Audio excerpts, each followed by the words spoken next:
Isang malakas na kalabog ang gumising sa diwa ni Althea. Sinundan iyon ng isang pamilyar na tunog na nagpatindig ng lahat ng balahibo sa kanyang batok. Ang sigaw ng isang bata, isang sigaw na puno ng takot.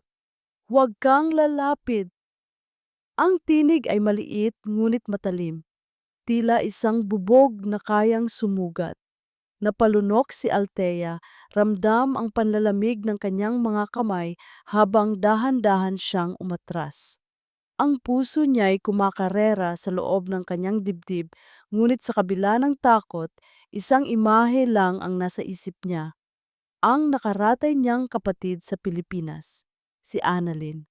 Ang pangako niya rito, kahit anong mangyari, Tia, huwag kang susuko para sa akin. Ilang oras lang ang nakalipas, ang puso rin niyang ito ay puno ng pag-asa. Mula sa bintana ng taxi, tanaw ni Althea ang dambuhalang gate na bakal. Sa likod nito ay isang mansyon na hindi niya kailanman naisip na makikita sa totoong buhay. Para itong palasyo na nababasa niya lang sa mga kwentong pambata. Puting-puti at kumikinang sa ilalim ng matinding sikat ng araw sa Abu Dhabi. Pero habang papalapit ang sasakyan, napansin niyang walang buhay ang palasyong iyon. Malawak ang hardin pero tila walang naglalaro. Malaki ang mga bintana pero parang walang nakadungaw. Mayaman, perpekto, ngunit walang kaluluwa. Ma'am, dito na po tayo, sabi ng driver na Pilipino rin. Huminga ng malalim si Althea bago bumaba. Hinigpitan niya ang hawak sa kanyang bag kung saan nakatago ang kupas na litrato ni Annalyn na nakangiti. Ito ang kanyang anting-anting. Ito ang kanyang dahilan. Pagpasok niya sa gate, isang babaeng may edad, tuwid na tuwid ang likod at walang kahit isang gusot, ang uniforme, ang sumalubong sa kanya. Ang tingin nito ay matalas. Sinusuri siya mula ulo hanggang paa na para bang isa siyang dumi na napadpad sa mamahalin nitong sahig. Ikaw si Althea Reyes, tanong ng babae. Ang boses niya ay kasing linis ng kanyang damit, pero kasing lamig ng hangin mula sa aircon. Opo, ako nga po. Magalang na sagot ni Althea. Ako si Dolores, ang head housekeeper. Sumunod ka sa akin. Walang ngiti, walang pagbati, isang utos lang. Tahimik na sumunod si Althea at sa bawat hakbang niya sa makintab na marmol na sahig, pakiramdam niya ay lumiliit siya. Ang katahimikan sa loob ng mansyon ay nakakabingi. Ang tanging maririnig ay ang dahan-dahang pag-echo ng kanilang mga yabag. Dinala siya ni Dolores sa isang napakalaking silid. Playroom daw iyon, pero wala itong kasing ingay ng mga playroom na alam niya. Ang mga laruan ay nakasalansan ng perpekto sa mga estante, tila hindi pa nagagalaw.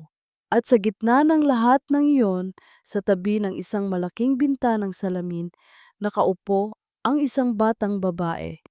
Nakatitig lang ito sa labas. Ang buhok niya ay itim at mahaba, at nakasuot siya ng puting bestida. Para siyang isang manika na maingat na inilagay doon para maging palamuti. Pia, tawag ni Dolores. Walang epekto. Dahan-dahang lumapit si Althea. Hello, Pia. Hindi lumingon ang bata, hindi kumurap. Tila hindi siya narinig. Nakaramdam ng kirot si Althea sa kanyang puso. Huwag mong sayangin ang laway mo, sabi ni Dolores mula sa likuran niya. Hindi siya nagsasalita. Bago pa man makasagot si Althea, isang anino ang biglang lumitaw sa may pintuan. Isang matangkad na lalaki, nakasuot ng itim na business suit, ang pumasok. Ang kanyang presensya ay agad na nagpabigat sa hangin.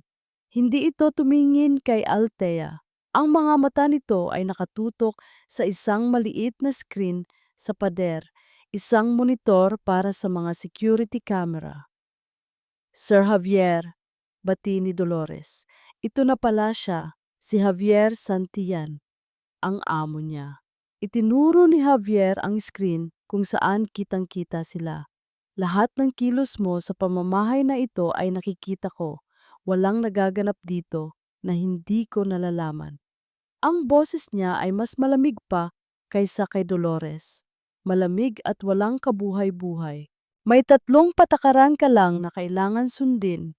Pagpapatuloy niya, bapamatma habang ang mga mata ay nanatili sa screen. Una, huwag mong pakikialaman ang mga gamit na hindi sayo. Pangalawa, huwag kang magtatanong tungkol sa mga bagay na hindi mo dapat malaman. At pangatlo, at pinakaimportante sa lahat, sa wakas ay ibinaling nito ang tingin kay Althea. Ang mga mata nito ay maitim at malalim at sa isang saglit nakita ni Althea ang isang napakatinding lungkot doon bago ito nawala, na pinalitan ng isang matigas na ekspresyon. Gawin mo ang trabaho mo, alagaan mo ang anak ko, huwag kang mabibigo. Hindi na ito naghintay ng sagot. Tumalikod na ito at naglakad, paalis, iniwan si Althea na nakatayo roon nanginginig. At ngayon, heto siya. Sa kanyang unang gabi, nakatayo sa labas ng kwarto ni Pia, ang sahig ay may mga bubog mula sa nabasag na lampshade. Ang batang mukhang anghel kanina ay ngayon nakasiksik sa isang sulok, yakap-yakap ang mga tuhod at nanginginig sa takot. Narinig niya ang mga yabag sa pasilyo. Si Dolores at sa likod nito, si Javier. Ang mukha ni Javier ay isang blangkong pader, pero ang mga mata niya ay nakatutok hindi kay Pia kundi kay Althea. Isang tingin na nagsasabing, unang gabi pa lang bigo ka na. Ngunit nang tiningnan ni Althea ang bata sa sulok, hindi isang halimaw ang nakita niya. Nakita niya ang isang batang nasasaktan at nag-iisa. Huminga siya ng malalim, pinakalma ang sarili. Dahan-dahan siyang umupo sa sahig, ilang talampakan ang layo mula kay Pia, sinisiguradong hindi siya magmumukhang banta. Hindi niya ito tiningnan ng direkta. Sa halip, nagsimula siyang magsalita sa mahinang tinig. Alam mo ba, may kapatid din ako. Kapag natatakot siya, kinakantahan ko siya. Nagsimula siyang humimig ng isang lumang kundiman. Isang awit na kinakanta ng nanay nila noong mga bata pa sila. Hindi siya pinansin ni Pia. Pero hindi tumigil si Althea. Patuloy lang siya sa pagkanta. Ang kanyang boses ay nanginginig sa simula, ngunit habang tumatagal ay nagiging buo at matatag. Dahil sa gabing iyon, sa palasyong puno ng katahimikan, isang pangako ang binitawan ni Althea sa kanyang sarili. Hindi siya susuko, hindi para kay Javier Santillan, hindi para sa pera, kundi para sa batang babaeng nakatingin na ngayon sa kanya mula sa sulok, na may isang butil ng luha na gumugulong sa pisngi, at para sa kapatid niyang naghihintay sa Pilipinas. Hindi siya mabibigo. Ang opisina ni Javier Santillan sa loob ng mansyon ay ang kanyang kuta. Dito, kontrolado niya ang lahat. Ang temperatura ay laging eksakto sa 22 degrees Celsius. Ang mga papel sa kanyang lamesa ay laging perpektong nakasalansan. At sa malaking monitor na nahahati sa 12 maliliit na screen, ang buong kabahayan ay nasa ilalim ng kanyang pagmamasid. Ang monitor ang kanyang mundo. At sa mundong iyon, si Althea Reyes ay isang bagong variable na kailangan niyang pag-aralan. Pinindot niya ang isang baton at ini-rewind ang footage mula sa kamera sa pasilyo sa labas ng kwarto ni Pia. Kitang-kita niya ang eksena kanina, ang pagdating niya at ni Dolores, ang takot sa mukha ni Althea, ang basag na bubog sa sahig. Isa na namang kabiguan na isip niya. Ito na ang pangpito. Ang pangpitong yaya sa loob ng 2 taon, lahat sila ay sumuko, lahat sila ay nabigo. Huminga siya ng malalim, handa ng tawagan ang ahensya para sabihing maghanap na ulit ng kapalit. Ngunit may pumigil sa kanya. Ipinagpatuloy niya ang panunood. Nakita niya ang pag-upo ni Althea sa sahig. Narinig niya ang mahinang himig ng isang awiting pambata na hindi niya maintindihan. Nakita niya ang pagbabago sa postura ni Pia sa sulok. Mula sa pagiging isang bolang punong-puno ng takot, unti-unti itong nag-relax. Kumunot ang noo ni Javier. Hindi ito ang inaasahan niya. Ang mga dati sinubukang kausapin si Pia o suhulan ng laruan. Lahat sila'y sumubok pumasok sa espasyo ng bata. Ngunit ang babaeng ito nanatili sa labas, naghintay. Kinabukasan at sa mga sumunod pang araw, ang panunood kay Althea ay naging bahagi na niya ng kanyang rutina. Sa pagitan ng mga conference call at pagpirma ng mga dokumento, ang isang bahagi ng kanyang atensyon ay laging nasa mga screen. Nakikita niya ang pagtitiyaga ni Althea. Sa umaga, kinakausap niya si Pia na para bang nakikinig ito. Ikinukwento ang Pilipinas, ang mga puno ng mangga, ang amoy ng sampagwita. Hindi sumasagot si Pia, ngunit hindi rin ito tumatakbo palayo, na isang maliit na milagro na rin. Isang hapon, nakita niyang may daladalang mga makukulay na card si Althea, mga larawan ng bahay, aso, pagkain, nanay, tatay. Isa-isa niya itong ipinapakita kay Pia. Ito, bahay, sabi ni Althea sa kamera. Ang boses ay mahina pero malinaw. Dito tayo nakatira, ligtas ka dito. Napailing si Javier. Isang kalokohan, pero hindi tumigil si Althea. Araw-araw dala niya ang mga card. Minsan, sinusubukan niyang mag-drawing kasama si Pia, kahit hangin lang ang sinusulatan ng bata. Minsan naman, iniiwan niya lang ang mga card sa sahig na parang mga laruan, umaasang pupulutin ito ni Pia. Isang gabi, habang pinapanood niya si Pia na natutulog ng mahimbing sa isa sa mga monitor, isang bagay na hindi nangyari sa loob ng maraming buwan nang hindi binabang-ungot, hindi napigilan ni Javier na maalala ang tunog ng bumubuhos na ulan, ang dulas ng manibela sa kanyang mga kamay, ang pag-ilaw ng kidlat, ang sigaw ni Isabela. Pagkatapos, katahimikan. Isang nakabibinging katahimikan na sumusunod sa kanya hanggang ngayon. Ang parehong katahimikan na bumalot sa kanyang anak. Napapikit si Javier at minasahe ang kanyang sentido. Ang alaala ay isang lason. Ang pagtingin kay Pia ay isang paalala ng kanyang pagkakasala. Ang mukha ng bata ay ang mukha ni Isabela. Ang mga mata nito ay ang mga mata ng kanyang asawa. Paano niya lalapitan ang sariling anak kung sa bawat pagtingin niya rito, ang nakikita niya ay ang multo ng isang kasalanang habambuhay niyang pagbabayaran? Mas madaling magtago sa likod ng mga monitor. Mas madaling maging CEO kaysa maging ama. Inabot niya ang mouse, handa nang patayin ang mga monitor at bumalik sa mga numero at kontrata na kaya niyang intindihin. Ngunit isang paggalaw sa screen ang nakakuha ng kanyang pansin. Sa kwarto ni Pia, si Althea ay katatapos lang ayusin ang mga laruan. Nagpaalam na ito sa bata at lumabas ng silid. Naiwan si Pia na mag-isa. Ilang sandali itong hindi gumalaw. Pagkatapos, dahan-dahan, gumapang ito papunta sa lugar kung saan iniwan ni Althea ang mga flashcard. Pinanood ni Javier, halos hindi humihinga. Isa-isang tiningnan ni Pia ang mga card sa sahig, ang bahay, ang aso, ang araw. Pagkatapos ay huminto ito.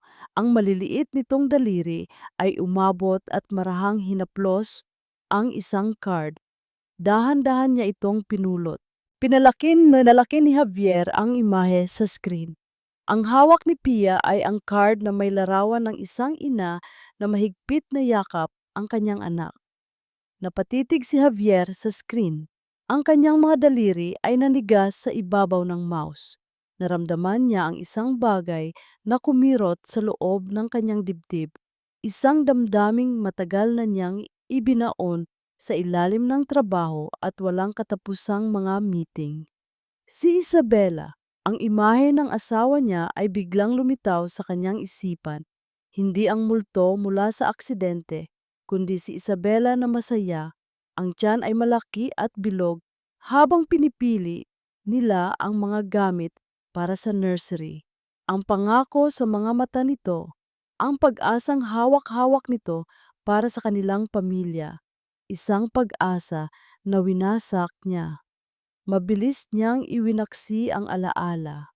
Pinanood niya si Pia na dahan-dahang itayo ang card sa tabi ng kanyang unan. Pagkatapos, humiga ito, nakatagilid at tinitigan ang larawan hanggang sa unti-unti nang pumikit ang mga mata nito at nakatulog. Sa unang pagkakataon sa loob ng 2 taon, hindi galit o pagkakasala ang naramdaman ni Javier habang tinitingnan ang kanyang anak. Ito ay isang bagay na iba, isang bagay na hindi niya mapangalanan. Kinabukasan, may kakaiba sa kilos ni Javier. Imbes na dumiretso sa kanyang opisina, huminto muna siya sa pasilyo na tanaw ang playroom. Nandoon si Althea at si Pia, tahimik na nakaupo sa sahig. Nakita niya ang isang bagay na hindi pa niya nakikita noon. Isang maliit, halos hindi mahahalata, na espasyo sa pagitan ni Pia at ng bagong yaya. Dati, ang distansya ni Pia sa sinuman ay parang isang malawak na karagatan. Ngayon, para na lang itong isang maliit na sapa. Nakita niyang muling inilabas ni Althea ang mga card. Ngunit sa pagkakataong ito, hindi niya ito ipinilit kay Pia. Sa halip, nagsimula siyang bumuo ng isang kwento gamit ang mga larawan. Isang araw, simula ni Althea, ang boses ay sapat lang ang lakas para marinig niya. Ang maliit na aso ay naligaw, malungkot ang aso. Hinahanap niya ang kanyang bahay. Tinitigan lang siya ni Pia. Walang reaksyon, ngunit hindi sumuko si Althea. Patuloy siya. Nagkwento siya tungkol sa araw, sa mga bulaklak, at sa isang ibon na lumilipad ng mataas. Nanatili si Javier doon, nakatago sa anino ng pasilyo, nakikinig. Isang bagay sa simpleng kwento at mahinahong boses ni Althea ang tila nagpapakalma kahit sa sarili niyang magulong isipan. Maya-maya, umalis na siya at pumasok sa kanyang opisina. Ngunit sa buong maghapon, habang kausap niya sa telepono ang mga investor mula sa New York at Tokyo, ang isang bahagi ng kanyang utak ay naiwan sa playroom. Muli, nang gabing iyon, pinanood niya ang monitor. Nakita niya ang parehong ritual. Si Althea ay nag-ayos, nagpaalam at lumabas. Si Pia ay naiwang mag-isa. Ngunit ngayon, may pagbabago. Imbes na gumapang, naglakad si Pia papunta sa mga card. Mas mabilis, mas may determinasyon. Kinuha niya ang card ng aso. Pagkatapos ay ang card ng bahay. Pinagtabi niya ang dalawa sa sahig. At pagkatapos, isang bagay ang nangyari na nagpatigil sa paghinga ni Javier. Dahan-dahang itinaas ni Pia ang kanyang kamay. Ang kanyang hintuturo ay lumabas at marahang itinuro ang card ng aso. At pagkatapos itinuro niya ang kanyang sarili. Mabilis na pinindot ni Javier ang zoom button. Ang puso niya ay biglang bumilis ang tibok. Malinaw na malinaw sa high-definition screen ang ginawa ng kanyang anak. Ang asong naliligaw ay siya. Napahawak si Javier sa kanyang dibdib. Ang hangin ay tila nawala sa silid. Sa loob ng 2 taon, ang tanging nakita niya sa kanyang anak ay ang kawalan. Ang kawalan ng salita, ang kawalan ng emosyon, ang kawalan ng koneksyon. Ngunit ngayon, sa pamamagitan ng isang pirasong karton at sa tulong ng isang babaeng, hindi niya lubos na pinagkakatiwalaan, ang kanyang anak ay nagsalita. Hindi gamit ang bibig, kundi gamit ang puso. Biglang bumigat ang pakiramdam ni Javier. Ang dati matigas na pader sa kanyang puso ay unti-unting nagkaroon ng maliit na bitak. Isang damdaming hindi niya matukoy. Hindi na pagkakasala, hindi na galit, kundi isang halo ng pagkamangha at matinding, masakit na pag-asa ang umakyat sa kanyang lalamunan. Dali-dali siyang tumayo, ang silya ay halos sumayad sa likuran niya. Lumabas siya ng opisina, ang mga hakbang ay tahimik ngunit mabilis. Hindi niya alam kung saan siya pupunta.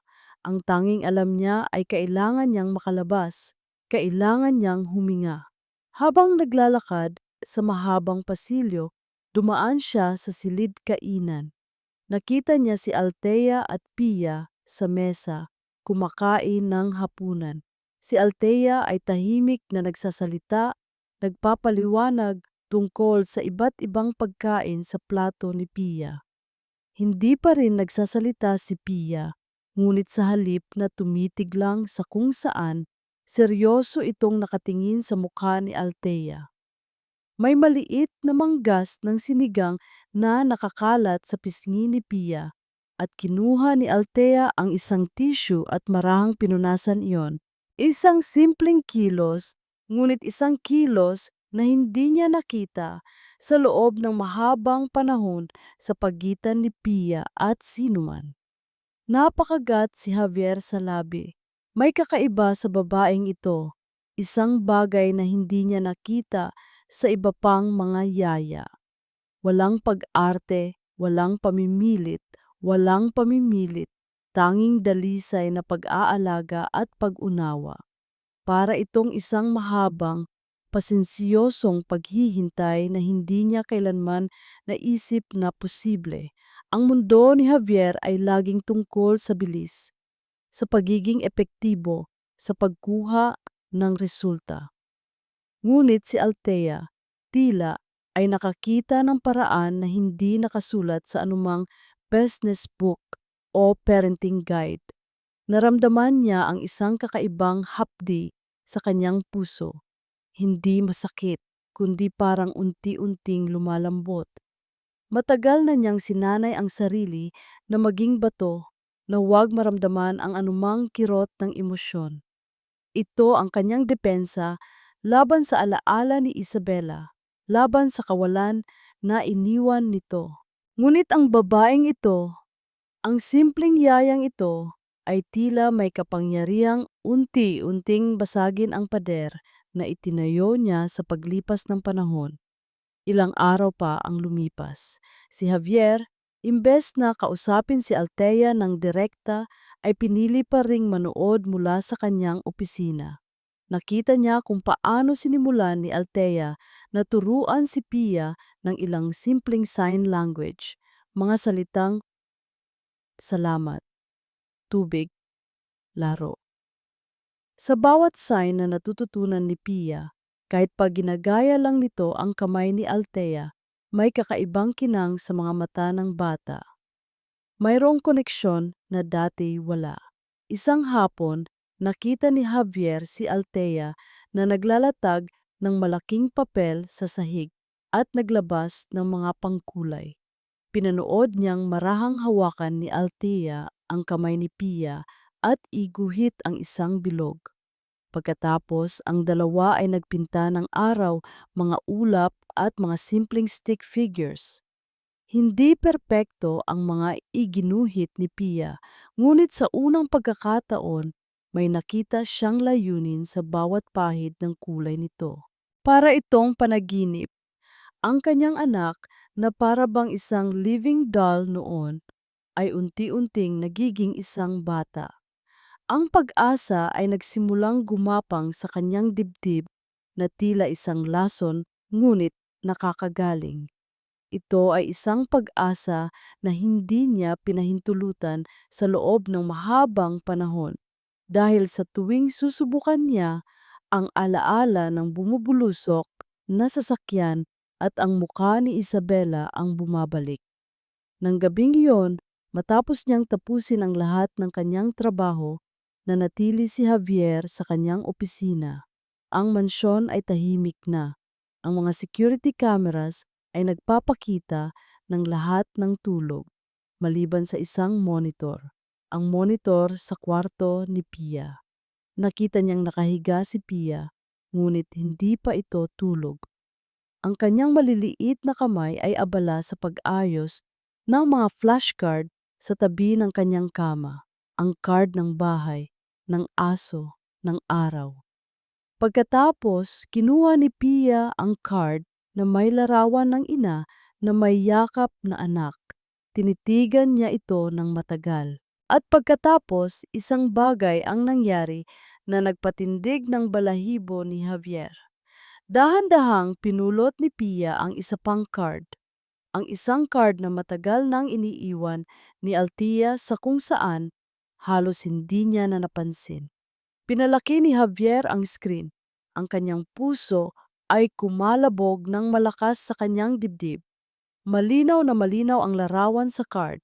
Isang stick figure ng isang lalaki na may simpleng salitang tatay sa ibaba. Nanigas si Javier sa kinauupuan niya. Para itong isang suntok sa kanyang sikmura, ngunit sa halip na masaktan, isang kakaibang init ang kumalat sa kanyang katawan. Ang tatay card. Ang card na laging iniiwan ni Althea sa tabi ng nanay card, ngunit hindi niya kailanman nakita si Pia na hinawakan. Ngayon, hawak-hawak ito ni Pia. Tinitigan ni Pia ang tatay card. Pagkatapos, marahan niya itong inilagay sa tabi ng nanay card at ng card na may larawan ng isang bata, ang card na kumakatawan sa kanyang sarili. Sa tabi ng kanyang unan, sa loob ng katahimikan ng gabi, binuo ni Pia ang isang maliit na pamilya gamit lamang ang mga larawan. Nakatingin si Javier sa screen, ang kanyang mga kamay ay nanginginig. Mayroong mainit na likido ang unti-unting dumaloy sa kanyang pisngi. Hindi niya napansin. Ang kanyang paningin ay nanatili sa tatlong card. Tatay, nanay, bata. Hindi ito isang multo. Hindi ito isang kasalanan. Ito ay ang kanyang anak. Ito ay ang kanyang pamilya. Ang pader na itinayo niya sa loob ng 2 taon ay gumuho. Ang lamig na bumalot sa kanya ay biglang nawala, pinalitan ng isang matinding init na halos sumunog sa kanya. Sa unang pagkakataon mula nang mawala si Isabela, naramdaman niya ang isang matinding kirot na hindi dulot ng pagkakasala, kundi ng pag-asa. Isang uhaw para sa isang bagay na matagal na niyang ipinagkait sa sarili. Isang uhaw para sa koneksyon. Isang uhaw para sa pagmamahal. Huminga siya ng malalim, ang kanyang dibdib ay masakit sa labis na emosyon. Tumayo siya, ang kanyang mga mata ay nananatiling nakatutok sa monitor, sa larawan ng kanyang anak na natutulog na, ngunit hawak-hawak ang pangarap ng isang pamilya.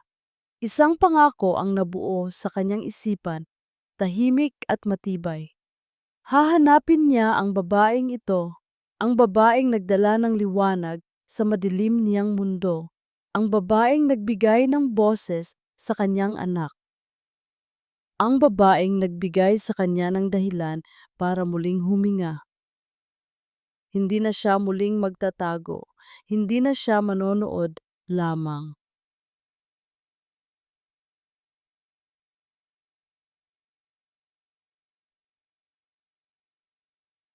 Ang umaga ay bumangon sa Abu Dhabi na may init at kinang ng araw, ngunit sa loob ng mansyon ni Santillan, may kakaibang lambot sa hangin. Para kay Althea, ang bawat araw ay isang maliit na tagumpay.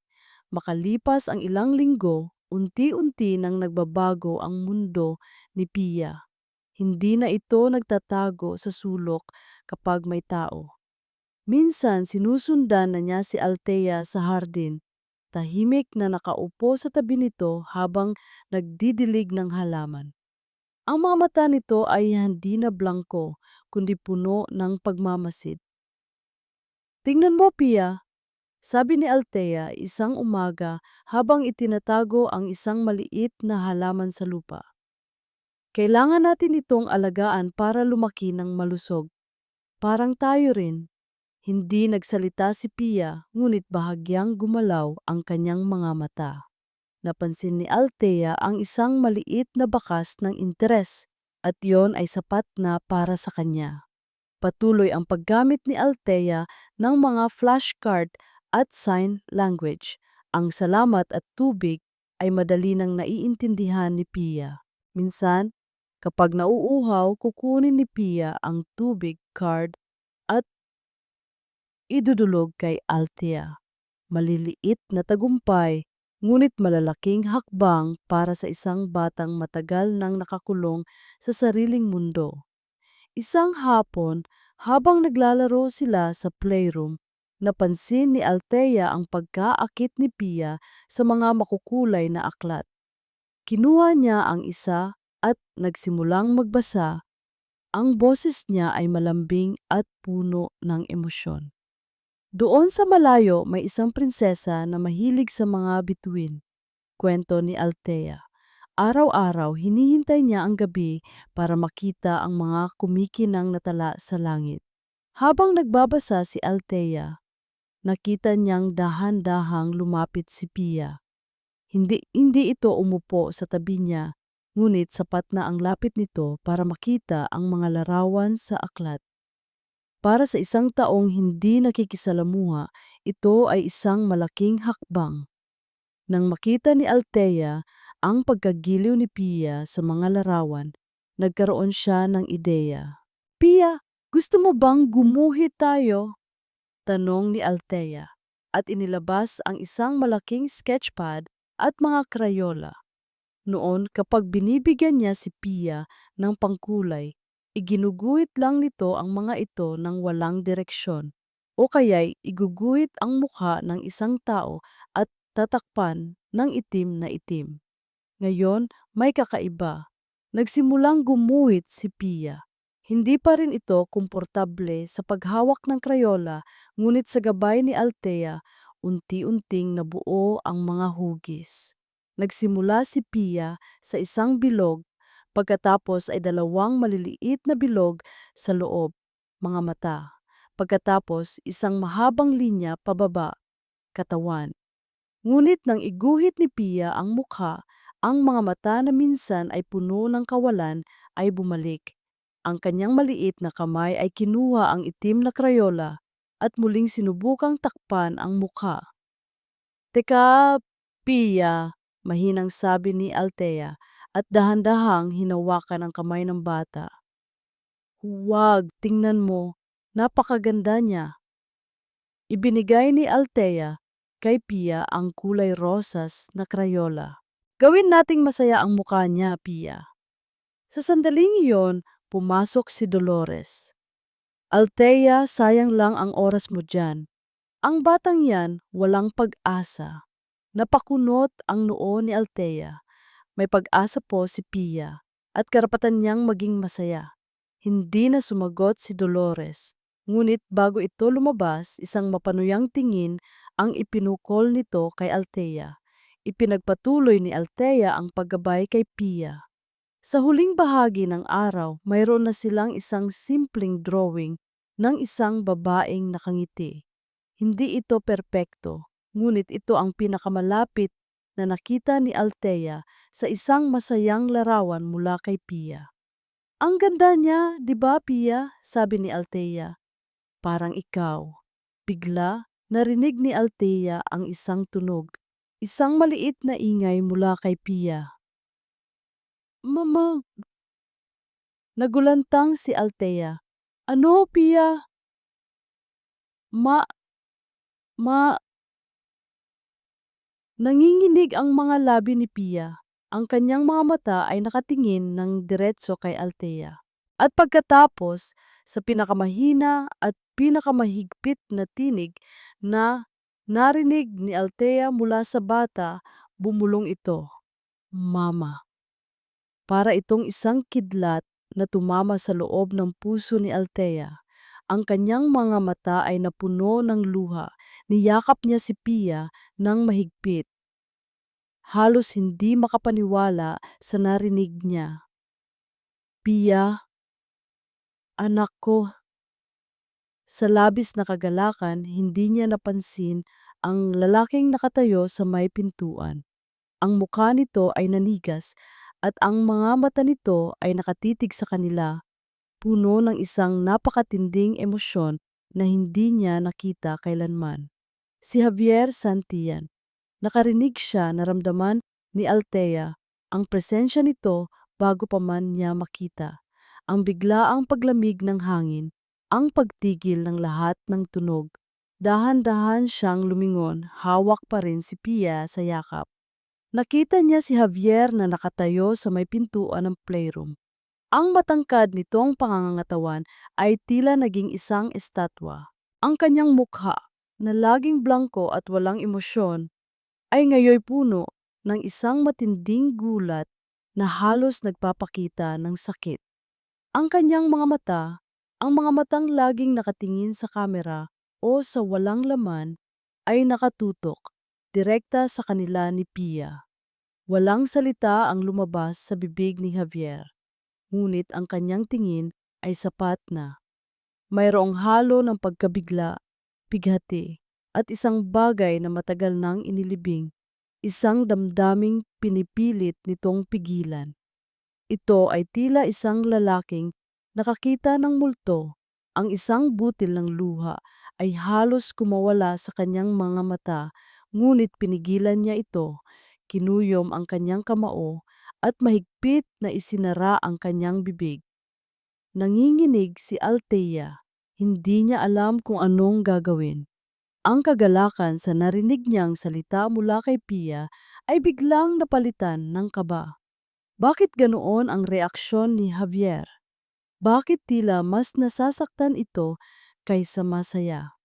Naramdaman niya ang paghigpit ng yakap ni Pia sa kanya. Ang bata na tila naramdaman ang tensyon sa pagitan ng dalawang matanda ay muling nanahimik. Ikinubli nito ang mukha sa balikat ni Althea. Tinitigan ni Javier si Althea.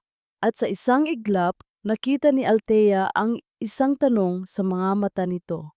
Isang tanong na hindi masabi, ngunit puno ng matinding paghihirap. Paghihirap na hindi niya kailanman naisip na kayang maramdaman ng isang lalaking kasing lamig at kasing tigas nito. Nang walang sabi-sabi, tumalikod si Javier. Ang kanyang mga hakbang ay mabigat, halos marahas. Tila tumatakas siya mula sa isang bagay na nakakatakot. Walang lingon-likod, umalis siya sa playroom. Iniwan si Althea at Pia sa gitna ng katahimikan na ngayon ay mas mabigat kaysa dati. Niyakap ni Althea si Pia nang mahigpit. Ayos lang anak, nandito si mama. Ngunit sa kanyang puso, mayroong isang kakaibang pakiramdam. Isang pakiramdam na tila may malalim na sugat si Javier. Ang mama na sinabi ni Pia ay nagbigay ng kagalakan kay Althea, ngunit nagdulot ng matinding sakit kay Javier. Bakit? Sa mga sumunod na araw, naging mas mailap si Javier.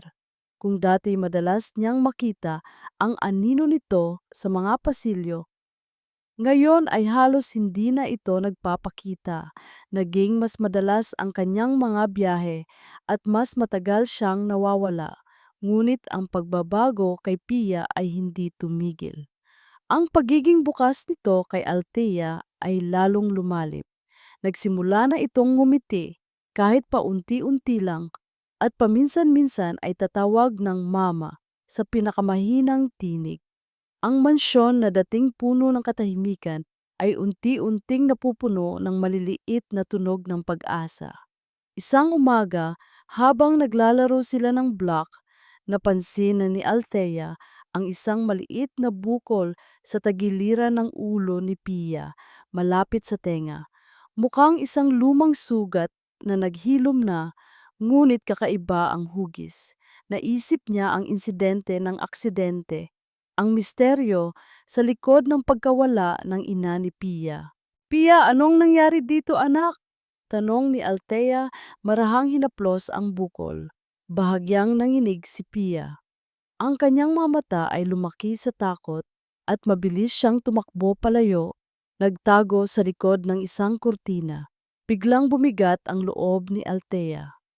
Mayroong isang bagay na ayaw sabihin ni Pia, isang bagay na tila konektado sa bukol sa ulo nito at sa insidente ng aksidente.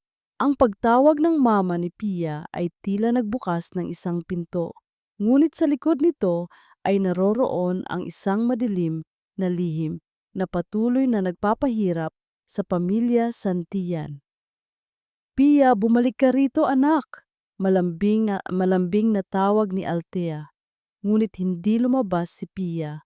Nagtago lang ito sa likod ng kurtina, tahimik at nanginginig. At sa oras na iyon, naramdaman ni Althea na hindi lang siya isang yaya. Siya ay nasa gitna ng isang pamilyang may mga sugat na hindi nakikita. At ang kanyang misyon ay hindi lang alagaan ang bata, kundi alamin ang katotohanan. Ang pagitan ni Althea at Javier ay mas lumawak pa pagkatapos ng gabing iyon. Hindi na ito nagpapakita sa mga common areas. At kung mag-cross man ang kanilang landas, isang mabilis na tango lang ang ibinibigay nito. Isang galaw na mas nagpapahayag ng pag-iwas kaysa pagkilala. Naging mas abala ito sa trabaho, tila iniiwasan ang mansyon at ang mga nilalang na naninirahan dito. Ngunit ang paglayo ni Javier ay nagbigay ng mas maraming pagkakataon kay Althea para kumonekta kay Pia. Ang mama ay naging mas madalas. Ang mga sign language ay mas nagiging matatas. Si Pia ay nagsimulang tumawa, isang maliliit na tunog na parang musika sa tahimik na tahanan. Isang umaga, habang nagbabasa si Althea ng kwento kay Pia sa hardin, naramdaman niya ang init ng araw sa kanyang balat. Nakita niya ang mga bulaklak na sumasayaw sa hangin at sa isang sandali, naramdaman niya ang kapayapaan. Ito ang una niyang nararamdaman sa loob ng mansyon na ito. Mama! Bulong ni Pia at itinuro ang isang paru-paro na lumilipad. Oh, anak, ang ganda, 'di ba? Sabi ni Althea at ngumiti. Sa mga sandaling iyon, nakalimutan ni Althea ang mga problema niya, ang karamdaman ni Annalyn, ang lamig ni Javier. Ang mahalaga lang ay ang init ng kamay ni Pia sa kanyang kamay, ang maliit na pagbabago sa mukha ng bata at ang pag-asang unti-unting lumalago sa kanyang puso. Ngunit ang kapayapaang iyon ay biglang binasag ng isang boses na hindi niya pamilyar. Isang boses na malambing ngunit may kakaibang bigat. Pia, my sweet Pia, ikaw na ba yan? Napalingon si Althea, isang lalaking matangkad nakasuot ng mamahaling polo shirt at slacks. Ang nakatayo ilang hakbang mula sa kanila. Ang kanyang ngiti ay malawak at perpekto, ngunit hindi ito umabot sa kanyang mga mata. Mayroon siyang karisma na halos nakakasilaw, ngunit mayroon ding anino sa likod nito. Biglang humigpit ang hawak ni Pia sa kamay ni Althea at nagtago ito sa kanyang likuran. Ang katawan ng bata ay nanigas sa takot. Sino po sila? Magalang ngunit maingat na tanong ni Alte. Ngumiti ang lalaki, isang ngiting kasing perpekto ng mga artista sa pelikula. Inilahad nito ang kamay. Pasensya na sa biglaang pagdating. Ako si Miguel Sandoval, tiyo ni Pia. Tiyo, kapatid ni Isabela. Hindi inabot ni Althea ang kamay nito. Sa halip, mas hinigpitan niya ang pagkakahawak kay Pia na ngayon ay nanginginig na sa likuran niya. Ang ngiti ni Miguel ay bahagyang kumupas nang makita ang reaksyon ng bata. Lumuhod ito para maging kapantay ni Pia. Pia baby, it's me, Tito Miguel. Hindi mo na ba ako natatandaan? I missed you so much. Sinubukan niyang abutin ang kamay ni Pia, ngunit umiling ang bata at mas isiniksik ang sarili kay Althea. Tumayo si Miguel at sa isang saglit, nawala ang lahat ng pagkukunwari sa kanyang mukha. Nakita ni Althea ang iritasyon sa mga mata nito bago ito muling ngumiti. Tumingin ito sa kanya, tila ngayon lang siya napansin. At ikaw siguro ang bagong yaya. Pagpapatuloy ni Miguel, ang kanyang tingin ay sinusuri si Althea mula ulo hanggang paa. Althea, tama, narinig ko ang tungkol sa'yo. You must be some kind of miracle worker. May bahid ng sarkasmo sa kanyang tono kahit na ang ngiti ay nanatili sa kanyang mga labi. Ginagawa ko lang po ang trabaho ko, simpleng sagot ni Althea. Bago pa man makasagot si Miguel, isang boses ang pumuto sa ere, isang boses na malamig at matigas na parang yelo. Miguel, sabay silang napalingon. Nakatayo si Javier Santillan sa may pinto ng hardin. Hindi ito nakatingin kay Althea o kay Pia. Ang lahat ng kanyang atensyon, ang lahat ng kanyang galit ay nakatutok sa isang tao lamang. Ang pekeng ngiti ni Miguel ay lalong lumawak. Javier! Bayaw! Napadaan lang ako. I just wanted to see my favorite niece. You should have called! Walang emosyong sabi ni Javier, ngunit ang tensyon sa kanyang panga ay nagsasabing iba ang gusto niyang sabihin. At para ano? Para hindi mo ako papasukin. Sagot ni Miguel, ang kanyang boses ay naglalaro pa rin. I have every right to see her. Kailangan kong siguraduhin na maayos ang kalagayan niya, lalo na pagkatapos ng lahat ng nangyari.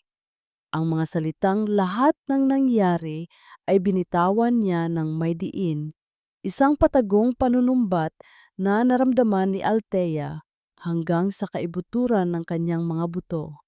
Isang matinding katahimikan ang bumalot sa kanila. Ang hangin ay biglang naging mabigat. Nakita ni Althea ang pagkuyom ng kamao ni Javier sa kanyang gilid. Althea, utos ni Javier. Ang boses ay kalmado, ngunit may bakal na determinasyon. Dalhin mo si Pia sa loob, ngayon na. Agad na tumalima si Althea. Dahan-dahan niyang inakay si Pia na tila isang maliit na ibon na takot na takot. Habang paalis sila, narinig niya ang huling salita ni Miguel na para bang isang bulong na sinadyang iparinig sa kanya. Miss Reyes, mahinang tawag nito. Huminga siya ng malalim at lumingon. Nakatitig si Miguel sa kanya, ang kanyang muka ay puno ng pekeng awa at pag-aalala. Salamat sa ginagawa mo para kay Pia. Sigurado akong hindi madali ang magtrabaho para sa isang lalaking may napakaraming sikreto tulad ni Javier. Napatigil si Althea. Ang mga salitang iyon ay tumusok sa kanyang isipan. Napatingin siya kay Javier na ngayon ay naglalakad na palapit kay Miguel. Ang kanyang likod ay isang matigas na pader. Isang pader na nagtatago ng ano. Ang tanong ay naiwan sa hangin. Isang lason na dahan-dahang gumagapang sa kanyang isipan. Naramdaman niya ang panginginig ni Pia at yon ang nagpabalik sa kanya sa realidad. Ang kanyang tungkulin ay protektahan ang batang ito. Tumango siya ng bahagya, hindi bilang pagsang-ayon kay Miguel, kundi bilang senyales na narinig niya ang utos ni Javier. Hindi na siya lumingon pa. Mahigpit ang hawak niya sa kamay ni Pia habang mabilis silang naglakad pabalik sa loob ng malamig na mansyon. Bawat hakbang palayo sa hardin ay parang isang hakbang palayo sa isang napipintong pagsabog. Ngunit bago tuluyang sumarado ang salaming pinto sa kanilang likuran, hindi niya napigilan ang sarili. Sumulyap siya. Nakatayo pa rin ang dalawang lalaki, magkaharap na ngayon. Ang distansya sa pagitan nila ay maliit lang, ngunit ang namumuong tensyon ay tila isang malawak na bangin. Ang mukha ni Javier ay parang batong inukit sa galit. Ang kanyang mga mata ay nag-aapoy sa isang damdaming hindi pa nakikita ni Althea dati. Ang mapaglarong ngiti naman ni Miguel ay tuluyan ng naglaho at napalitan ng isang malamig at mapanuyang pagkutya. Hindi na sila bayaw na nag-uusap. Para silang dalawang kalaban na naghahanda para sa isang laban hanggang kamatayan.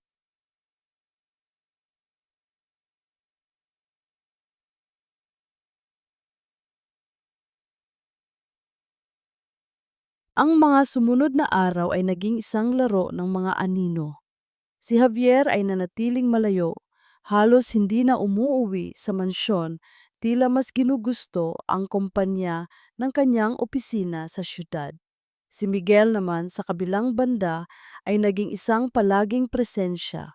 Palagi siyang may dahilan para bumisita, isang laruan para kay Pia, isang kumusta lang, at sa bawat pagbisita, naghahanap siya ng pagkakataon para makausap si Althea nang sila lang.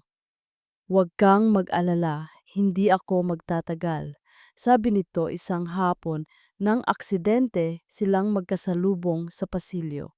"Alam kong ayaw ni Javier na nandito ako." Hindi sumagot si Althea. Kumuha ng wallet si Miguel at naglabas ng isang lumang litrato, medyo kupas na. "Gusto ko lang sanang ipakita ito sa'yo." Ipinakita niya ang litrato. Isang babaeng napakaganda si Isabela, ngunit ang mga mata nito ay may bakas ng kalungkutan. Nakatayo ito sa tabi ng isang fountain at kahit nakangiti, halatang pilit lamang. "Ito ang kapatid ko," mahinang sabi ni Miguel. Noong mga panahong ito, unti-unti na siyang nagbabago. Dati, ang tawa niya ang pinakamaingay sa buong kwarto. Pero dahan-dahan, nawala yon. Ibinalik niya ang litrato sa wallet. Tumingin siya kay Althea. Ang kanyang mga mata ay puno ng sinseridad na halos makumbinsi na siya. "Alagaan mong mabuti si Pia, Althea. Siya na lang ang natitira sa akin mula sa kapatid ko." Ang mga salitang iyon ay tumatak sa isip ni Althea. Ang imahe ng malungkot na si Isabela ay hindi na maalis sa kanyang alaala. Nagsimula siyang magtanong, ano ang nangyari sa masayang babae na iyon? Isang gabi, habang papunta siya sa kusina para kumuha ng gatas para kay Pia, narinig niya ang isang pamilyar na boses mula sa utility room. Si Dolores, may kausap sa telepono. "Opo, Sir Miguel, opo, mas nagiging malapit na sila. Ang yaya at si Sir Javier, hindi pa po siya umuuwi. Sige po, ibabalita ko po agad sa inyo kung may pagbabago." Hindi. Nanlamig ang buong katawan ni Althea. Si Dolores, nag-uulat ito kay Miguel. Bawat kilos niya, bawat kilos ni Javier ay sinusubaybayan. Bigla, ang malaking mansyon ay naging isang kulungan at pakiramdam niya lahat ng mata ay nakatingin sa kanya. Ang pagkalito niya ay mas lalo pang lumala kinabukasan.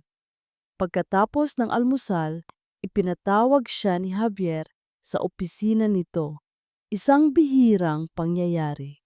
Pumasok siya na may kaba, iniisip kung ano ang nagawa niyang mali. Ngunit sa halip na sermon, isang maliit na kahon ang iniabot ni Javier sa kanya. Ano po ito, sir? Isang cellphone. Walang emosyong sagot ni Javier, hindi tumitingin sa kanya. Para matawagan mo ang pamilya mo sa Pilipinas. Alam kong nahihirapan kang manghiram ng telepono kay Dolores. Gamitin mo yan. Napatulala si Althea. Isang bagong cellphone, isang napakabuting gawa. Paano magagawa ito ng isang taong sinasabi ni Miguel na malupit at makasarili? Ang Javier na kaharap niya ngayon ay hindi ang halimaw na ipinipinta ni Miguel sa kanyang isipan. Salamat po, sir. Maraming salamat po. Tumango lang si Javier at bumalik na sa pagtingin sa kanyang mga papeles. Isang senyales na tapos na ang usapan nila. Habang hawak ni Althea ang kahon, ang isip niya ay nagtatalo. Sino ang dapat niyang paniwalaan? Ang mabait ngunit misteryosong si Miguel o ang malamig ngunit may mga sandali ng kabutihang loob na si Javier? Ang sagot ay dumating ng gabing iyon. Nakatanggap siya ng text mula sa isang hindi pamilyar na numero. Althea, si Miguel ito. Magkita tayo sa may library. May kailangan kang malaman para sa kaligtasan mo at ni Pia. Nanginginig ang mga kamay ni Althea pero ang kanyang mga paa ay kusa ng naglakad. Naabutan niya si Miguel sa madilim na library. Tanging ang ilaw mula sa isang maliit na lampa ang nagsisilbing liwanag. Miguel, ano to? Anong ibig sabihin mo sa kaligtasan? Walang sinabi si Miguel. Sa halip, may inilapag siyang isang folder sa lamesa at itinulak ito palapit kay Althea. Basahin mo, sabi nito. Ang boses ay seryoso at mababa. Binuksan ni Althea ang folder. Sa loob ay isang kopya ng isang opisyal na dokumento. Isang police report. Ang mga salita ay teknikal, ngunit ang ibig sabihin ay malinaw. Ito ang ulat tungkol sa aksidente na ikinamatay ni Isabela Santillan. Maraming bahagi ng report ang tinakpan ng itim na marker. Ngunit ang isang linya ay naiwang nakalantad, malinaw na malinaw. Cause of accident, driver's error. Napahawak si Althea sa kanyang bibig. Nagpatuloy siya sa pagbabasa. Hinahanap ang pangalan. At doon, sa ilalim ng seksyon na Vehicle Operator, nakita niya ito. Isang pangalan lang, Javier Santillan. Tumingala siya kay Miguel. Ang kanyang mga mata ay nalalaki sa gulat at takot. Itinago niya to. Bulong ni Miguel, ang kanyang boses ay puno ng pighati. Ipinagtakpan niya ang lahat. Pinagmukha niyang simpleng aksidente.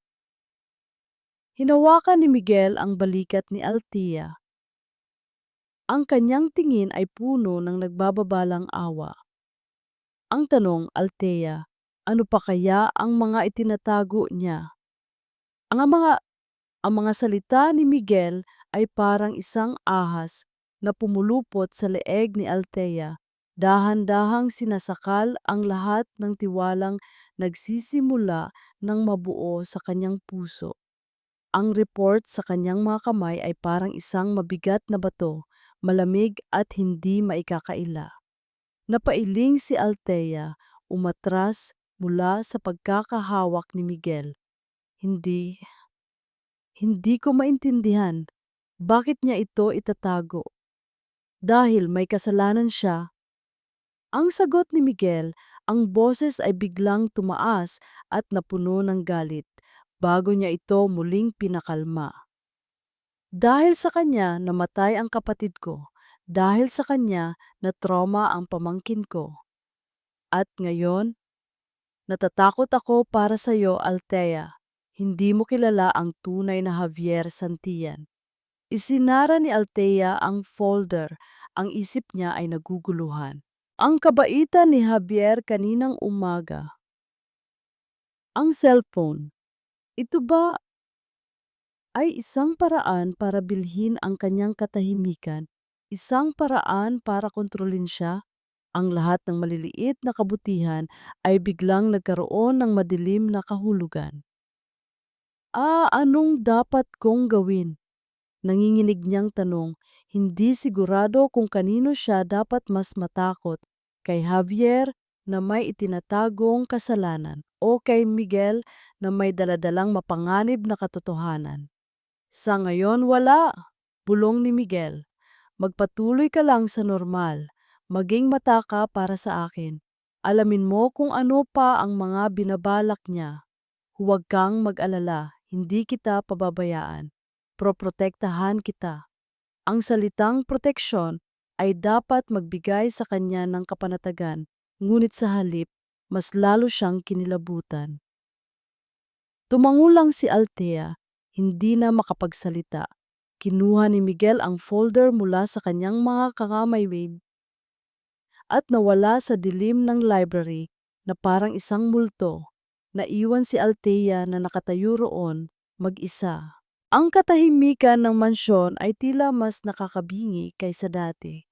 Bawat anino sa paligid ay tila may itinatagong panganib. Ang bawat saradong pinto ay tila may tinatagong sikreto. Bumalik siya sa kanyang kwarto, ang puso niya ay mabigat sa pagdududa. Nakita niya ang bagong cellphone sa ibabaw ng kanyang mesa, kumikinang sa ilalim ng ilaw ng lampa. Dati, ito ay simbolo ng kabutihan. Ngayon, para na itong isang patibong. Nahiga siya sa kama, ngunit hindi siya makatulog. Ang mga salita ni Miguel at ang police report ay paulit-ulit na umiikot sa kanyang isipan. Driver's error. Ano pa kaya ang mga itinatago niya? Ang imahe ng malamig na mukha ni Javier ay sumagi sa kanyang isipan. At sa unang pagkakataon, ang nakita niya ay hindi na lang kalungkutan. Ang nakita niya ay panganib.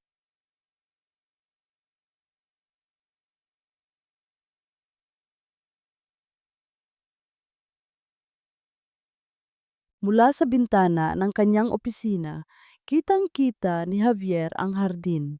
At kitang-kita niya si Miguel na muling kausap si Althea. Hindi niya marinig ang pinag-uusapan nila, ngunit sapat na kanina din na ang kanyang nakikita. Ang paraan ng paglapit ni Miguel, ang pekeng pag-aalala sa mukha nito, ang paghawak nito sa braso ni Althea. At si Althea, hindi ito lumalayo. Nakikinig ito, ang muka ay puno ng pagkalito at takot. Isang lason ang gumapang sa ugat ni Javier, selos. Isang pakiramdam na hindi niya naramdaman mula nang mamatay si Isabela. May nagbago kay Althea nitong mga nakaraang araw. Ang dating natural na ngiti ay naging pilit. Ang dating mainit na presensya ay napalitan ng malamig na distansya.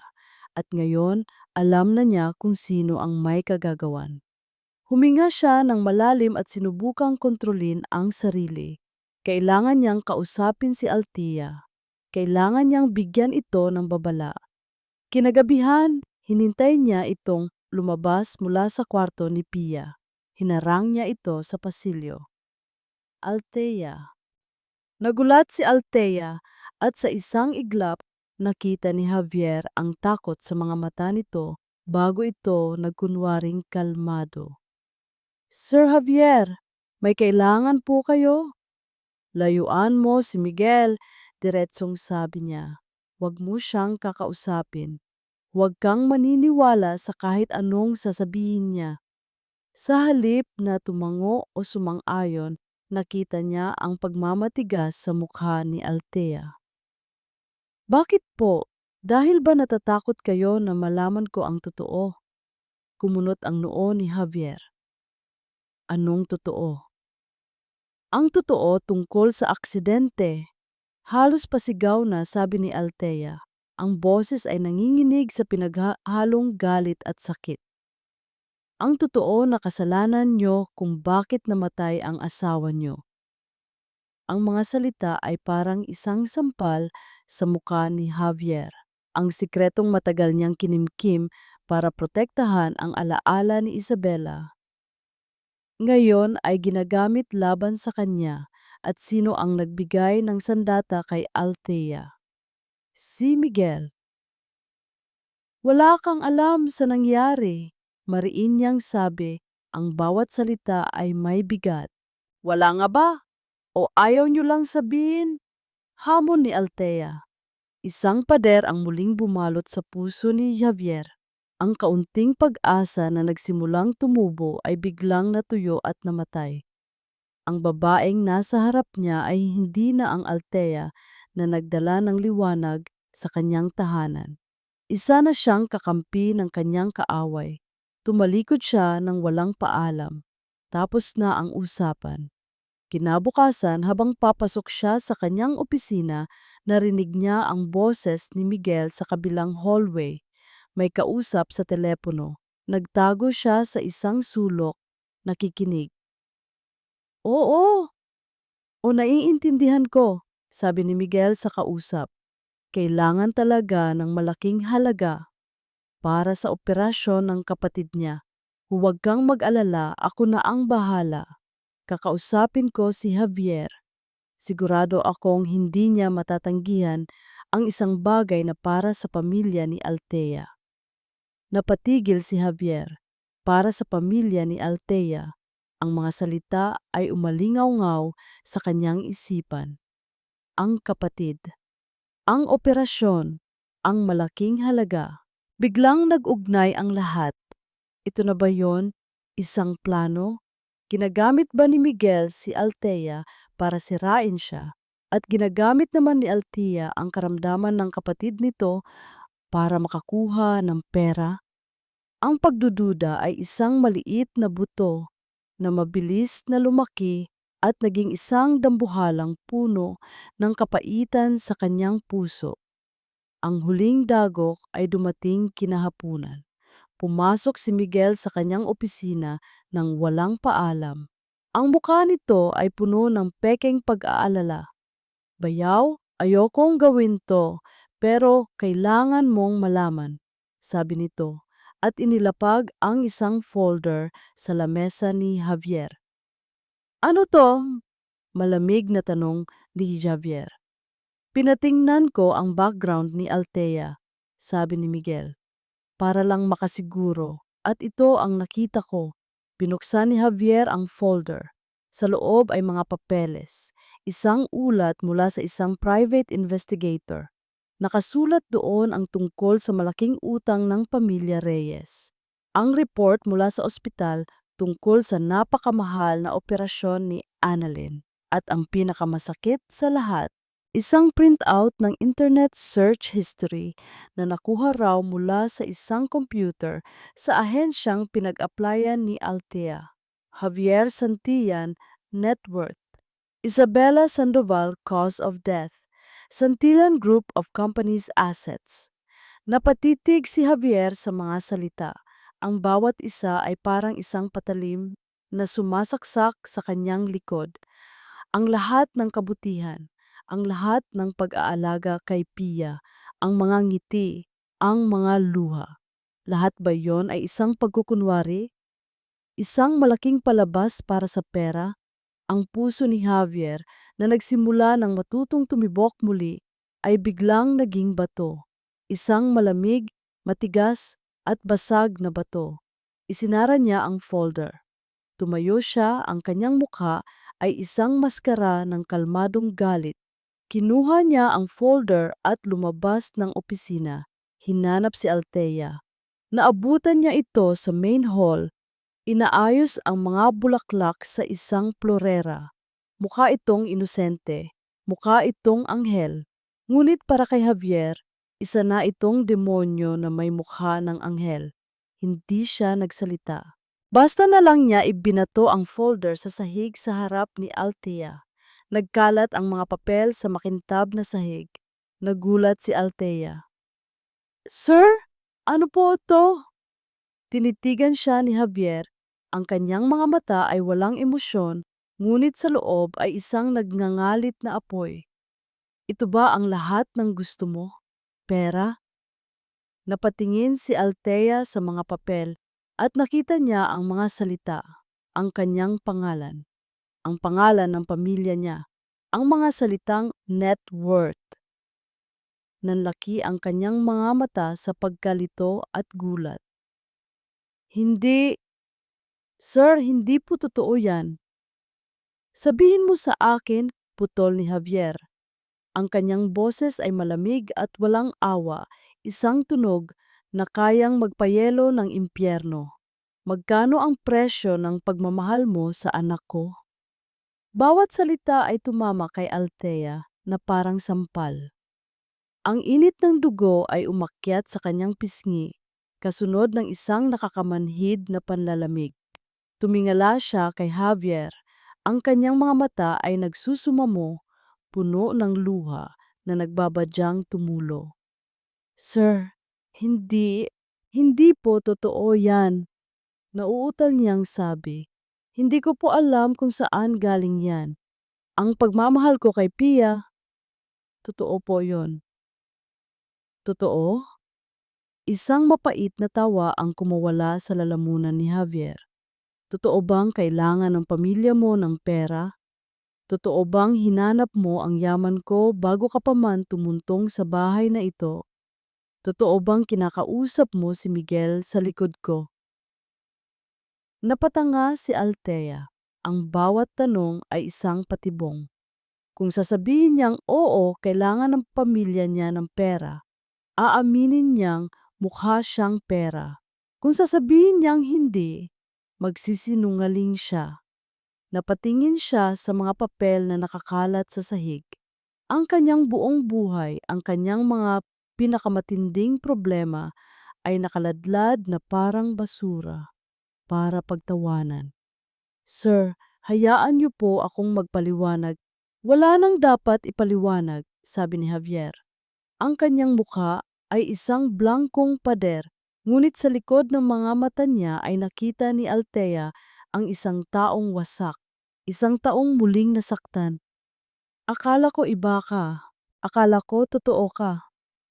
Umiling siya, isang maliit at halos hindi mahahalata na galaw ng pagkabigo. Nagkamali ako. Tumalikod si Javier at nagsimulang maglakad paalis. Iniwan si Althea na nakaluhod sa gitna ng mga nagkalat na kasinungalingan. Javier, sandali! Sigaw niya, ang sir ay nawala na, napalitan ng dalisay na desperasyon. Ngunit hindi lumingon si Javier. Patuloy lang ito sa paglakad. Ang bawat hakbang ay naglalayo sa kanya, hindi lang sa pisikal, kundi sa emosyonal. Bawat hakbang ay isang pako na isinasara ang pinto sa pagitan nilang dalawa. Naiwan si Althea na mag-isa sa malawak na hall. Ang tanging kasama niya ay ang echo ng masasakit na salita at ang mga piraso ng papel na sumira sa lahat. Naramdaman niya ang pagtulo ng mainit na luha sa kanyang mga pisngi. Ang lahat ay nawala, ang tiwala, ang respeto, ang maliit na pag-asang nagsimulang mabuo, wala na. Ang mga salita ni Javier ay patuloy na umalingaw-ngaw sa isipan ni Althea habang nanginginig siyang pinupulot ang mga papel mula sa sahig.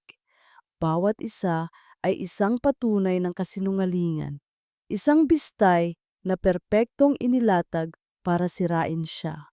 Alam niyang si Miguel ang may gawa nito, ngunit paano niya ito papatunayan? Wala nang natira para sa kanya dito. Ang tiwala ni Javier ay nawasak na. Ang kanyang pangalan ay nadungisan na. Ang tanging nararapat na gawin ay umalis. Umakyat siya sa kanyang kwarto. Ang puso ay kasing bigat ng dalawang malaking bato.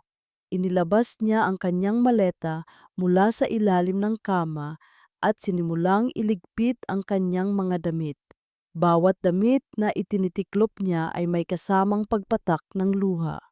Naalala niya ang unang araw niya sa mansyon, puno ng pag-asa. Naalala niya ang unang ngiti ni Pia.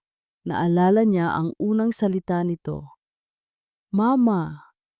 Ang salitang iyon ay parang isang punyal na bumaon sa kanyang dibdib.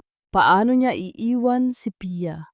Sa gitna ng kanyang pag-iyak, isang anino ang lumitaw sa may pintuan. Napatingala si Althea. Nakatayo roon si Pia. Ang kanyang mga mata ay malungkot at puno ng pagkalito. Hawak nito ang isang piraso ng papel, isang drawing na ginawa nilang dalawa noong isang araw. Isang magulong guhit ng tatlong tao na magkakahawak kamay.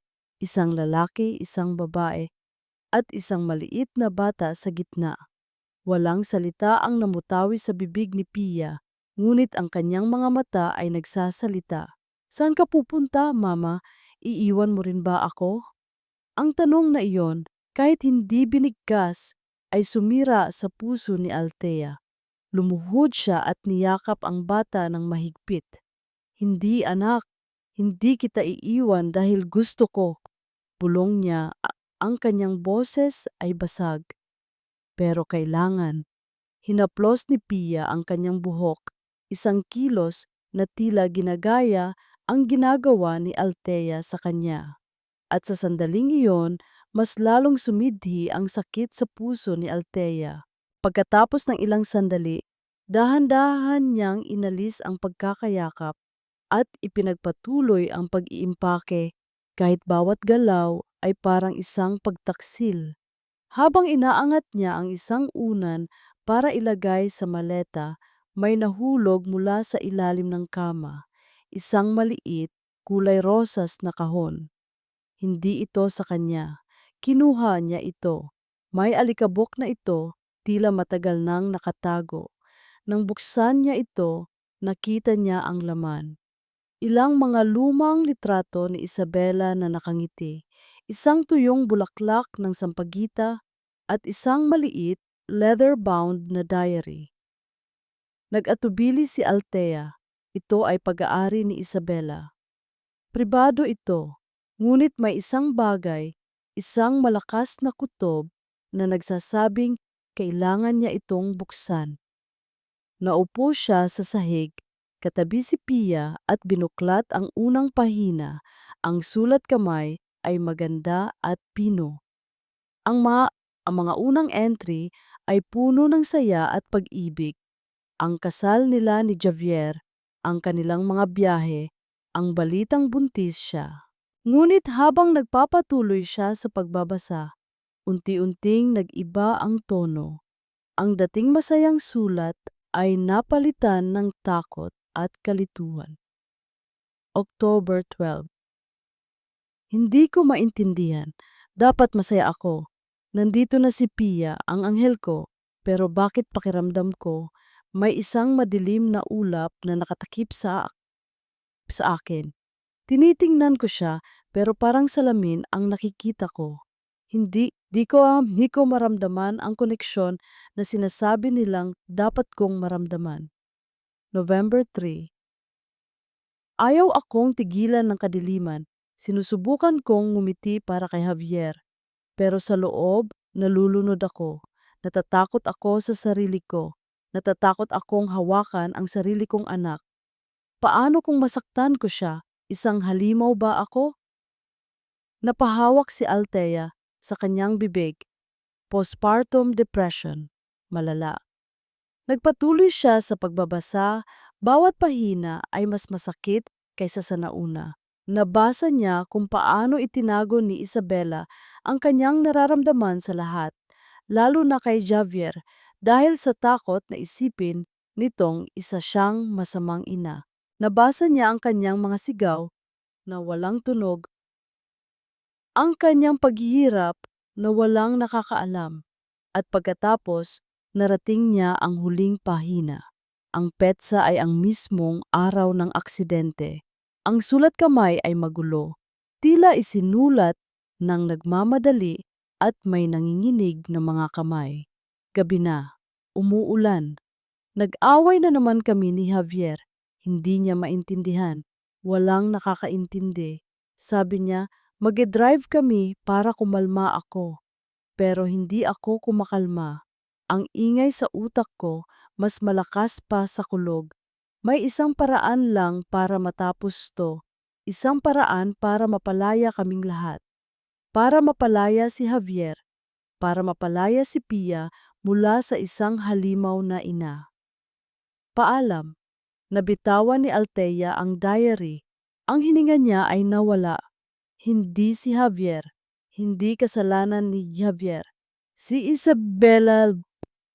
Siya ang napatingin siya kay Pia na ngayon ay tahimik na nakatingin sa kanya, tila naiintindihan ang bigat ng sandaling iyon. Ang lahat ng piraso ng palaisipan ay biglang nagkabit-kabit. Ang paglayo ni Javier kay Pia, ang sakit sa mga mata nito tuwing tinitingnan ang anak. Ang pagtatago niya sa katotohanan. Hindi niya ito itinago para sa sarili niya. Itinago niya ito para protektahan ang alaala ni Isabella. Para hindi malaman ng mundo, lalo na ni Pia, na ang sarili nitong ina ang nagdulot ng trahedya. Tiniis niya ang lahat ng sisi, tinala niya ang krus na hindi naman sa kanya para lang sa pagmamahal. Biglang nag-apoy ang determinasyon sa puso ni Althea. Nawala ang lahat ng pagdududa. Nawala ang lahat ng sakit. Napalitan ito ng isang malinaw na layunin. Hindi siya aalis. Hindi ngayon. Tumayo siya. Hawak ang diary sa kanyang kamay na parang isang sandata. Hindi siya aalis. Hindi dahil kay Javier at hindi dahil sa pera. Aalis siya sa kwartong iyon para harapin sila. Para sa katotohanan. Para kay Pia. At para sa kaluluwa ni Isabella Santillan.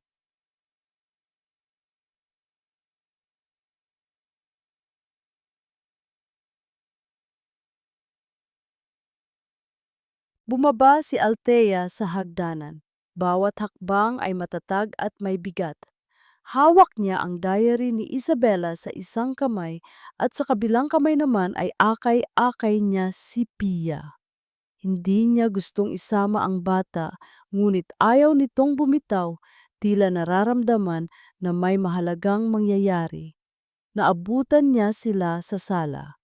Naroon si Javier, nakatayo malapit sa bintana, ang likod ay nakaharap sa silid, isang figura ng kalungkutan. At naroon din si Miguel, nakaupo sa sofa na parang hari, ang muka ay nagpapahayag ng tagumpay. Javier, tawag ni Miguel sa isang mapanuyang tono. Mabuti naman at nagpakita ka. Mukhang handa nang umalis ang yaya mo. Sayang, mukhang hindi niya nakuha ang gusto niya. Hindi lumingon si Javier. Hindi ako aalis, matatag na sabi ni Althea. Doon lang lumingon si Javier.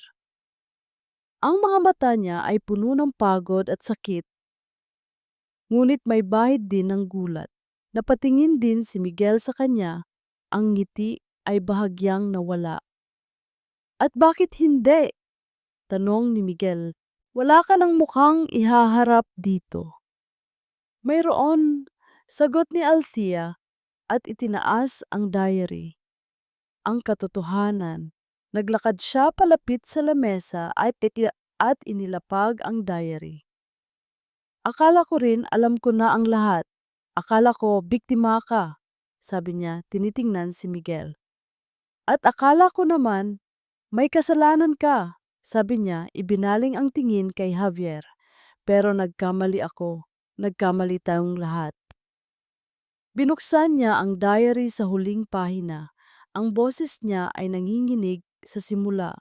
Ngunit habang nagpapatuloy, ito ay naging buo at malakas, puno ng emosyon mula sa mga salita ni Isabella. Gabi na, umuulan, nag-away na naman kami ni Javier. Hindi niya maintindihan Habang binabasa ni Althea ang bawat salita, nakita niya ang pagbabago sa mukha ng dalawang lalaki. Si Javier ay dahan-dahang napapikit. Ang kanyang mga balikat ay nanghina na parang isang sundalong sumusuko na sa laban. Ang sakit sa kanyang mukha ay hindi na maitago. Si Miguel naman ay biglang namutla. Ang pagkukunwari ay nawala. Saan mo nakuha yan? Kasinungalingan yan. Hindi pinansin ni Althea ang pagsigaw niya at ipinagpatuloy ang pagbasa. May isang paraan lang para matapos to. Isang paraan para mapalaya kaming lahat. Paalam. Nang matapos siya, isang nakabibinging katahimikan ang bumalot sa silid. Ang tanging maririnig ay ang mahinang paghikbi ni Pia. Hindi! Desperadong sabi ni Miguel, tumatayo. Hindi yan totoo. Kasalanan niya. Minamaltrato niya ang kapatid ko. Siya ang dahilan kung bakit nagkaganon si Isabela. Hindi ba't alam mo? Biglang tanong ni Althea. Ang kanyang mga mata ay matalim na nakatitig kay Miguel. Alam mong may pinagdadaanan ang kapatid mo. Nabanggit niya sa diary na tumawag siya sa'yo, humihingi ng tulong, pero sinabi mo lang na nag-iinarte siya at dapat magpasalamat dahil sa marangyang buhay na mayroon siya. Biglang natigilan si Miguel na parang sinampal. Ang kanyang bibig ay bumuka ngunit walang salitang lumabas. Ang pagkakasala ay malinaw na nakaguhit sa kanyang mukha. Sa wakas nagsalita si Javier. Ang kanyang boses ay basag at puno ng sakit na matagal niyang kinimkim. Totoo, bulong niya. Totoo ang lahat ng yan. Tumingin siya kay Althea at sa unang pagkakataon nakita niya ito. Hindi ang yaya, hindi ang pinaghihinalaan, kundi ang babaeng nakakita sa kanyang kaluluwa. Sinubukan niyang agawin ang manibela. Pagpapatuloy ni Javier, ang mga luha ay malayang dumadaloy na sa kanyang mga pisngi. Ginawa ko ang lahat para pigilan siya, pero huli na ang lahat. Itinago ko ang diary, itinago ko ang katotohanan. Dahil ayokong maalala siya ng anak ko bilang isang babaeng sumuko. Gusto kong maalala siya bilang isang ina na mahal siya. Ang bigat ng 2 taong pagdurusa ay uhos mula sa kanya. Napaluhod si Javier, ang kanyang katawan ay nanginginig sa pag-iyak. Si Miguel, na ngayon ay talunan na at lantad na ang tunay na kulay, isang taong pinabayaan ang sariling kapatid at ginamit ang trahedya para sa sariling kasakiman, ay dahan-dahang umatras. Wala na siyang masabi, wala nang maipaglalaban. Security! Ang sigaw ni Javier sa intercom. Ang boses ay puno ng awtoridad sa kabila ng pag-iyak. Mabilis na dumating ang mga gwardya. Walang nagawa si Miguel kundi ang magpatangay palabas ng mansyon.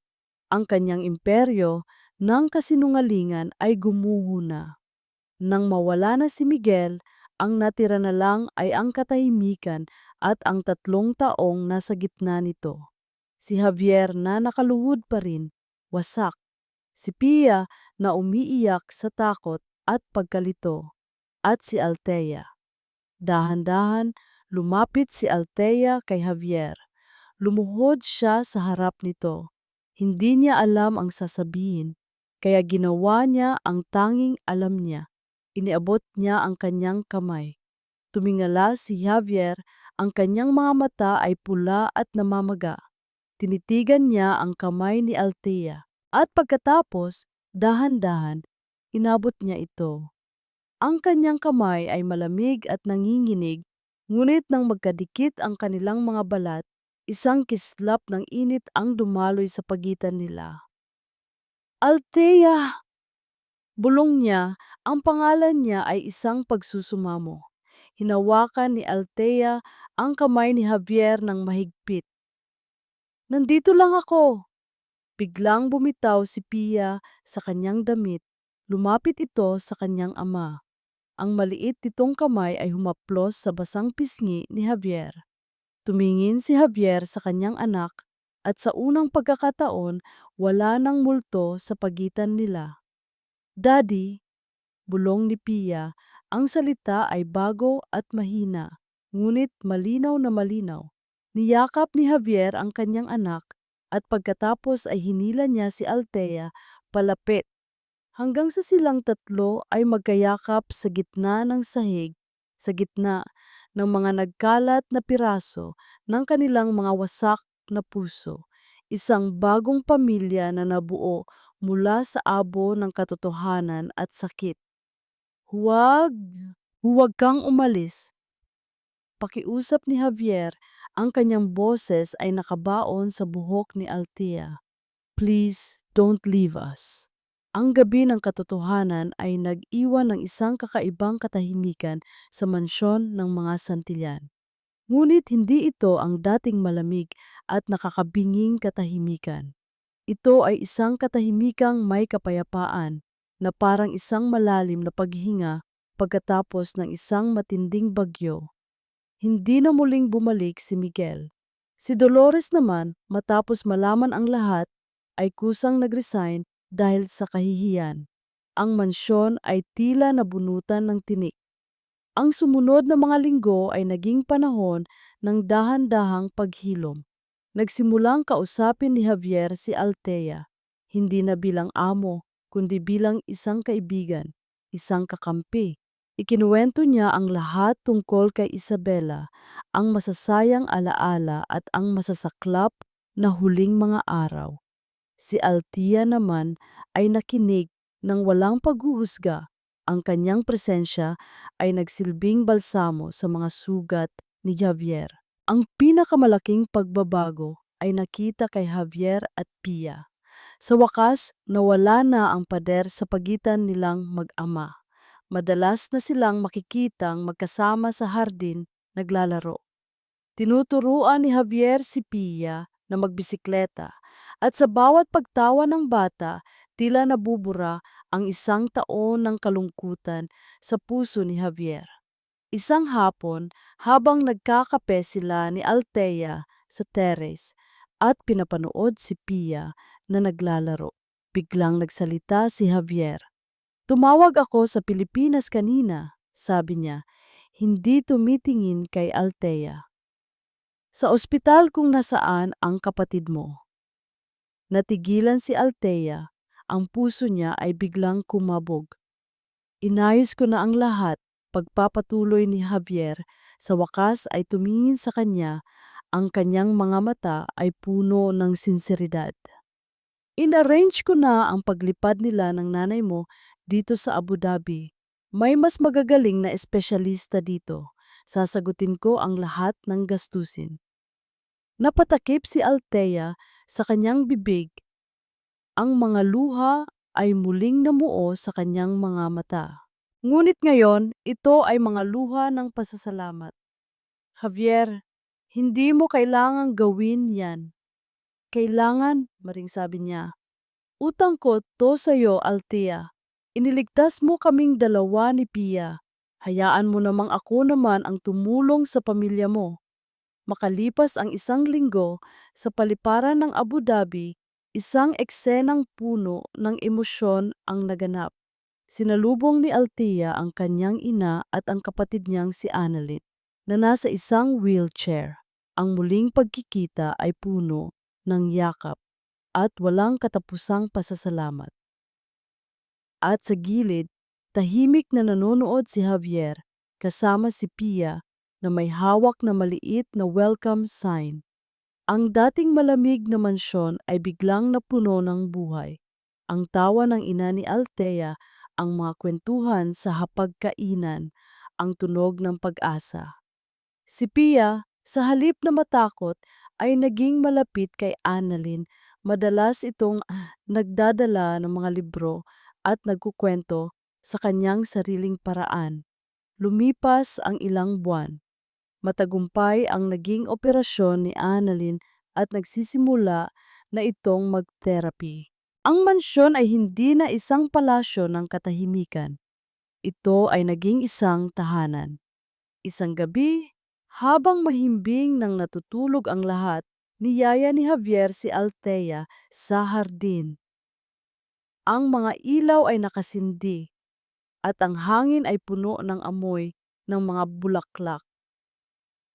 Althea, simula ni Javier, ang kanyang boses ay may halong kaba at determinasyon. Noong una kang dumating dito, ang tanging hinahanap ko ay isang yaya para sa anak ko. Pero hindi lang yon ang ibinigay mo. Ibinigay mo ang ilaw sa madilim kong mundo. Itinuro mo sa akin kung paano muling maging ama. Itinuro mo sa akin kung paano muling magmahal. Lumuhod si Javier Santillan sa harap ni Althea. Mula sa kanyang bulsa, inilabas niya ang isang maliit na kahon. Hindi ko na kayang isipin ang buhay ko, ang buhay ni Pia, nang wala ka, sabi niya. Sa sandaling iyon, isang maliit na anino ang lumabas mula sa likod ng mga halaman. Si Pia, lumapit ito at may iniabot kay Althea, isang flashcard. Ang paborito niyang card, ang larawan ng isang ina, isang ama, at isang anak. Ngunit sa likod nito, may bagong sulat, isinulat sa tulong ni Javier. Pakasalan mo ang daddy ko. Tumingin si Althea mula sa card, papunta kay Pia, at sa wakas kay Javier na nakaluhod. Ang mga luha ay muling dumaloy sa kanyang pisngi. Oh! Bulong niya. Oh, Javier. Yes. Isinuot ni Javier ang singsing sa kanyang daliri. Tumayo siya at niyakap si Althea ng mahigpit, habang si Pia ay yumakap sa kanilang mga binti. Sa ilalim ng mga bituin ng Abu Dhabi, ang tatlong wasak na kaluluwa ay sa wakas ay naging isang buong pamilya. Makalipas ang isang taon, sa bulwagan ng isang bagong bukas na gusali, tumayo si Javier sa entablado. Hawak ang kamay ng kanyang asawa, si Althea Santillan.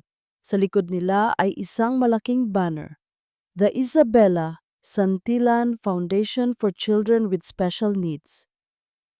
Sa harap ng maraming tao, nagsalita si Javier.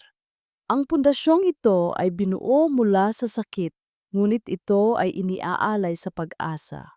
Isang paalala na kahit sa pinakamadilim na gabi, ang pag-ibig at pag-unawa ay laging makakahanap ng paraan para magdala ng liwanag.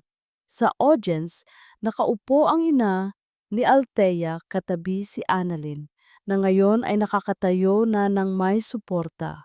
Nang matapos magsalita si Javier, lumapit si Pia sa mikropono. Tumingin siya sa kanyang mga magulang. Salamat po, sabi niya sa malinaw at masayang tinig. Salamat po, Daddy, at salamat po, Mama Tia.